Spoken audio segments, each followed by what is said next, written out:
My 31F, dear brother, 26M, decided to propose to his GF few weeks ago. We went ring shopping together and he picked a ring he thought she'd like. After all, we picked a classic piece and you can never go wrong with a classic piece. He proposed and all was well. That was until I saw them again 2 days ago after their proposal and I noticed my brother's fiancée has a different ring than the one we picked. I of course asked and she shamelessly admitted that she didn't like the OG ring, so they went and changed it for another one she liked better. I told her that's a really weird thing of her to do and that she should be happy and grateful. After all, the ring was a classic, so it could fit anyone's style. She said that she had previously sent pics of what styles of rings she likes to my brother and she's not into the classic pieces anyway, and she was disappointed how my brother ignored her own taste and opinion and got something she was clear from the start she wouldn't like. And that they after all agreed to go change the ring. I asked for the price of the new ring and apparently it was the same price as the OG one. But I doubt that. The ring looked way more expensive. And it was not even a classic diamond like the first one, but instead a huge emerald stone which would not fit in many occasions. I told my brother that if I were him I'd call off the engagement and have a serious talk with my partner because what his fiancée did is unacceptable behavior. My brother said I'm being rude and how I should mind my business because he is fine with his fiancée's choice of changing the ring. He also said he's the one at fault for getting the other ring, so I better stop acting like an aw. I insisted that this is very rude and ungrateful for someone to do and that she should be happy she at least got a proposal and a ring. My brother and his fiancée both got mad at me and now think I'm an aw for implying such thing. Next story. Background. Girlfriend and I have been together almost 4 years. She moved into my house about 2 years ago. She has a cat who up until this point has been very friendly and a good cat overall. Minus the typical scratching, barfing, meowing for food at 5 a.m. I recently paid to have the basement finished. The very first day we moved the couch down there he peed all over it. That was a couple weeks ago, and since then he's done it multiple times, not just on the couch but also on the rug and our beanbag chair. I told her the cat has to go because I'm not going to allow a cat to pee all over my stuff and stink up the house. She cried and said fine, she will just get an apartment and live with the cat. She took it to the vet and they gave it anxiety medicine, but it's not working. We tried putting its food down there so it doesn't pee, didn't work. Everyone I've talked to said once they start they don't stop. I have a daughter and her and my girlfriend are pretty close, we all are. But she wants to live with a cat rather than us, which to me is a red flag. Next story. I have a son, Adam 14, from my previous marriage. I'm currently with my husband of 4 years.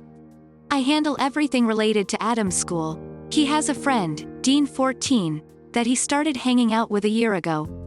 Dean is an amazing boy and has been nothing but a great influence for Adam. I met Dean's dad, Mike, who's a single dad, and we'd see each other daily for school pickup, drop-offs. My husband kept asking about Mike and pointed out that he's being boundary stomping, but I disagree. Unfortunately, Adam fell sick months ago and had to undergo a surgery recently. It's been hard, but Dean kept visiting. Sometimes Mike would come too and my husband would either ignore Mike or make passive comments towards him. Mike picked up on that and I told my husband to knock it off cause his hostility affected Adam and Dean as well. Days ago, I found Adam crying in his room. This was weeks after getting discharged. I asked and he said that Dean sent him a text telling him they were no longer friends and blocked his number. I was confused, they were fine. I wanted to go talk to Dean, but the next day I found his phone in my husband's car. I confronted him and he said he borrowed it from Dean, but I didn't buy it. After pushing, he confessed that he stole Dean's phone at the hospital and sent Adam a text telling him to not contact him again. I asked why and he said it was all Mike's fault for being too close to me and acting inappropriately, and said that he didn't want to directly tell Adam to no longer speak to Dean and chose this strategy to not make Adam hate him while keeping Dean and by extension Mike away. This hit a nerve so hard I started screaming at him. He said he already expressed how uncomfortable he felt with Mike being around and I kept brushing it off. I said it was because of how ridiculous his argument was. Mike has been nothing but respectable and helpful. I yelled, calling him insecure and unreasonable and also cruel for causing Adam heartache with his stunt. He begged I don't tell Adam, but I took the phone and returned it to Dean and explained to him and Adam what happened. Adam is no longer speaking to my husband and he is blaming me for telling instead of keeping it between the adults like I'm supposed to. Next story. Since we moved into our house 3 years ago, my husband lives in his man cave. The walkout basement that he plays video games in mostly is a 1-bed, 1-bath with a small bar area that can serve as a kitchen. He only comes up for food, to prep for work or to sleep, and it's been bothering me because he never helps with the housework or our 2 sons. But at least he goes to work, so I let it go and leave him be. 5 months ago he was laid off his job and has been applying for another one in sales. Right now he's collecting unemployment, and along with my teacher's salary it isn't enough to cover everything. My son, 9M, has been playing guitar for 4 years and loves it. But his lessons in guitar are quite expensive, around $300 a month, and my other son does kickboxing, which is $170 a month. I didn't want them to have to give up their activities, so I looked for other ways to make money. My husband is very prideful and won't work a job beneath him. I've already tried to convince him to work a $16 per hour cashier job for our family friend, and he refuses because it would be humiliating having friends see him work at a cash register at 37-year-old. So I found that we could rent the basement out for $1,100 a month, and it would allow my sons to stay with their activities. I told my husband, who refused, saying it was his space. I argued I didn't get a space, and if he wanted to keep it he should get a job while he's looking for another sales job. He got angry and told me it was his house and he won't allow it being rented out. We both put down payments down and we both make money in this house, but it's his house? I told him we are not making ends meet, and he told me to cancel all unnecessary spending, including our son's activities. I argued if he got a job or agreed to rent out the downstairs they wouldn't have to, and he said that wasn't his problem. I posted it on Facebook just to see if anyone would be interested, and a student reached out. She is a college student who wanted to rent, and it was a perfect fit because she didn't have a pet and was going to be gone most of the day anyway. I said okay and went excited to my husband, who was really pissed, saying we aren't renting out his space. I was pissed he wouldn't sacrifice anything for our sons when I'm working and raising them, and he isn't working now but isn't doing anything to help. I told him I was moving out with our sons, and I think he recognized I was serious and gave up and told me to do whatever I wanted.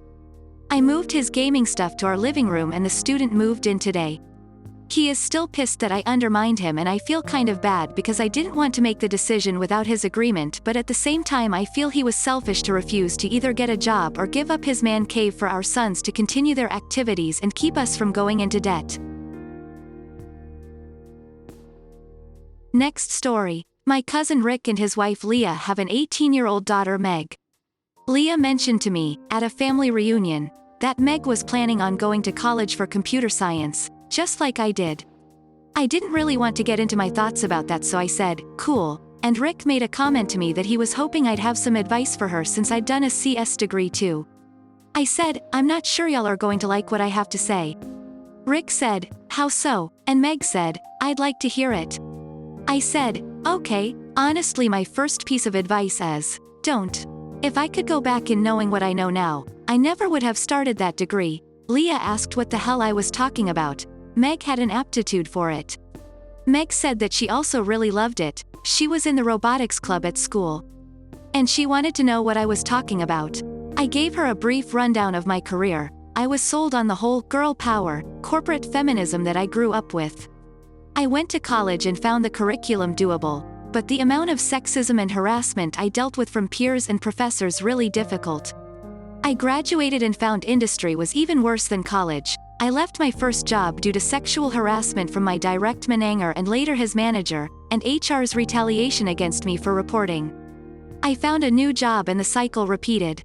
At 28, I've quit 3 jobs, all due to persistent sexual harassment that HR and management would either not address or would actively contribute to. I had made a group of female friends and mentors at the start of my career. 9 years later, these women I looked up to as role models have all left the industry. I feel pretty hopeless seeing the people I looked up to all couldn't handle it, so how can I? I said that if I could go back, I'd trade all the money I made in this field for my mental health and my personal safety. You can't put a price on those things. Meg said she wanted to talk more, and wanted to trade numbers with me. I was about to give her mine when Rick slammed a hand down on the table and told me no. He told me that it was completely inappropriate of me to try to talk his daughter out of a good career. I interjected to say, "Did you miss everything I said? It isn't a good career. It doesn't matter how much it pays if it's not safe." He told me to shut the fuck up and not speak to his daughter again, that it wasn't my place to ruin his daughter's future. I got irritated and said, "I'm not trying to ruin her future, I'm trying to be realistic about what she can expect." Like I wish someone was with me. But I did walk off since he was getting pretty heated. I haven't heard from them since. Next story. My F26 husband, M26, works long days. Pretty much 7 a.m. to 6 p.m., sometimes even later. He is a utility locator, if that's helpful. And spring-summer is the busiest time. He sets his alarm for 5:30 a.m. every morning, even on weekends because he is fearful of it not working when it needs to. No matter how many times I try to explain that you can set a schedule for it. We don't actually get up right when the alarm goes off. We generally push snooze until it's 6 or 6:30. His workday starts whenever he gets in his company vehicle and drives to a ticket. Why he sets it for 5:30 is a mystery. I am not a morning person, and he is the one who presses snooze. I repeat, I am not a morning person. And lately, I have been having trouble sleeping.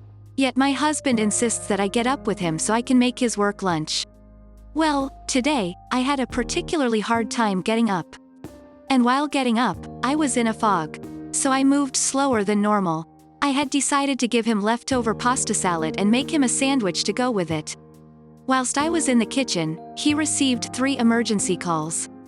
Which meant he had to leave before I could finish packing his lunch. I hadn't even pulled out the salad yet due to having trouble finding any deli meat for his sandwich. He began rushing me and telling me, "This is why I pester you to get up. Did you even start on my lunch?" I said I was trying fine, but he cut me off. "I guess no lunch for me then." He snapped while pouring himself coffee in a travel mug. I shushed him, which I guess was the wrong thing to do. He started ranting at me about how it's always so difficult to get me up. I snapped and said, "Well, maybe you should be a man and pack your own lunch from now on. That's what family member who has the same job does." Husband snaps back, "Well, I'm not him and you're not his wife." I said, "Glad that's clear. Either way, expect me not get up at all next week and pack your own lunch from now on." In the midst of all this, I had packed him a container of the salad and a fork. At least it was something. He stormed out as soon as I had zipped his lunchbox for him. I know a lot of this was said in frustration, but I admit I do envy the family members who are in the same positions as us. The wife and I are both stay-at-home moms with toddlers, yet she's not expected to always pack her husband's lunch. He just grabs whatever's in the fridge or preps it at night so he can grab and go the next morning. I tried doing that for my husband and he complained about it not being fresh. I should point out the family member is in his late 30s, so I guess it's a matter of maturity. But I feel the need of outsiders' opinions.